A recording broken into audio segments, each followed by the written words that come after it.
Hi everybody, it's Peter Schiff. It's Tuesday, September 22nd, 2009. Well, another day and another new low for the dollar. The dollar index closed just at 76, even 76.06, I think. This is the lowest close for the dollar index of the year.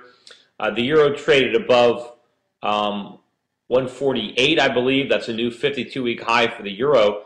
Take a look at the New Zealand dollar as an example, traded above 72 cents today. Not only is that a new high, the New Zealand dollar is up 44% against the U.S. dollar in the last 6 months. Of course, no one on Wall Street seems to care about this.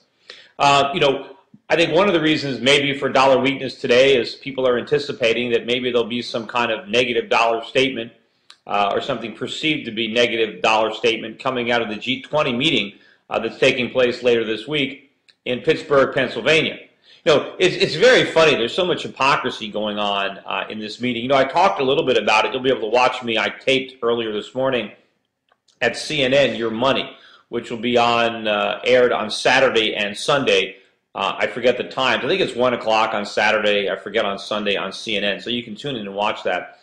But there's a lot of hypocrisy around this G20 meeting. Apparently, President Obama actually issued some kind of communique to the G20, basically expressing his desire to really help tackle the global economic imbalances.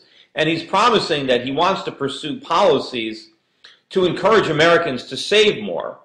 And he's hoping China will put some policies in place to get the Chinese to spend more. After all, the global economic imbalances have to do with the fact that Americans are borrowing all this money from the Chinese, we're spending and they're saving, and we've got these huge imbalances. Now, this whole thing is ironic. You've got President Obama saying he wants to pursue policies to promote savings. I mean, what's he going to do? He's going to, maybe make it easier for Americans to put a few more bucks in their IRAs. He's running a $1.8 trillion budget deficit. No matter how much we save, we can't offset that. You see, if individuals save more, but the government borrows more, then it cancels it out. Because remember, when the government borrows, we borrow. Individuals are responsible for paying that money back.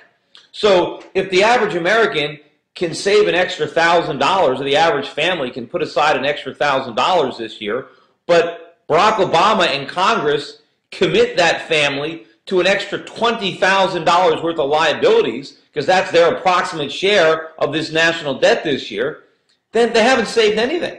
Right? It's all been undone by President Obama. If Obama really wants Americans to save more, he's got to stop deficit spending. The government has to start first. It starts at the top. The government has to balance the budget.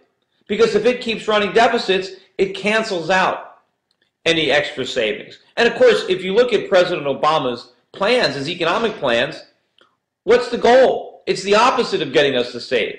What is, 8% tax credit to buy a house? What is cash for clunkers all about? What is trying to restore credit to consumers by having the government buy credit card debt? The whole aim is to get us to spend more, to buy more stuff. What are 0% interest rates doing? They're punishing people for saving. How are we going to encourage people to save if all they can get for saving is a negative real interest rate? I mean, all the policies are spend, spend, spend. How can he go with a straight face to the G20 and say, we want to save more? Who is he kidding? And of course, when he says that he wants the Chinese to spend more, no, he doesn't. He doesn't want the Chinese spending their money. He wants them loaning it to us. After all, we're running a $1.8 trillion deficit. We expect the Chinese to finance it. Well, how are the Chinese going to spend money and loan it to us simultaneously? It's one or the other. If they spend it, they can't lend it to us. And the reality is the reason that the Chinese are able to lend us so much money is because they're not spending. So we can't have it both ways. What I'd really like to see come out of this G20 meeting is I'd like to see the creditor nations like China tell President Obama, we're not buying any more of your treasury debt. We're not going to lend you money anymore. That's what we need. If we really want to bring an end to the global economic imbalances, the countries supplying the credit have to shut it off. I've got nothing against the Chinese or the Japanese or anybody else coming to this country and investing money starting a business loaning money to an American entrepreneur so he can produce products, create jobs. I'm all for that. What I'm not in favor of is foreign governments taking money from their own citizens and loaning that money to our government, where now we're obligated to pay it back with interest. And of course, our government isn't using that money productively, it's using it destructively.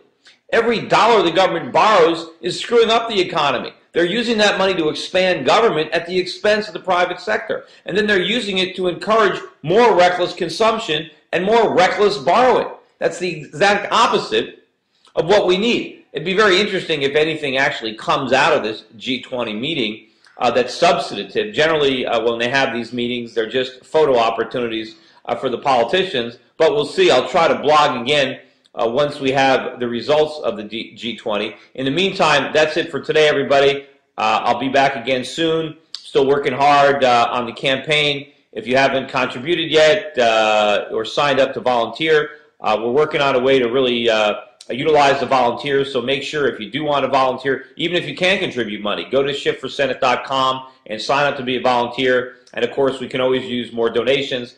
Anyway, that's it for today. So long, everybody.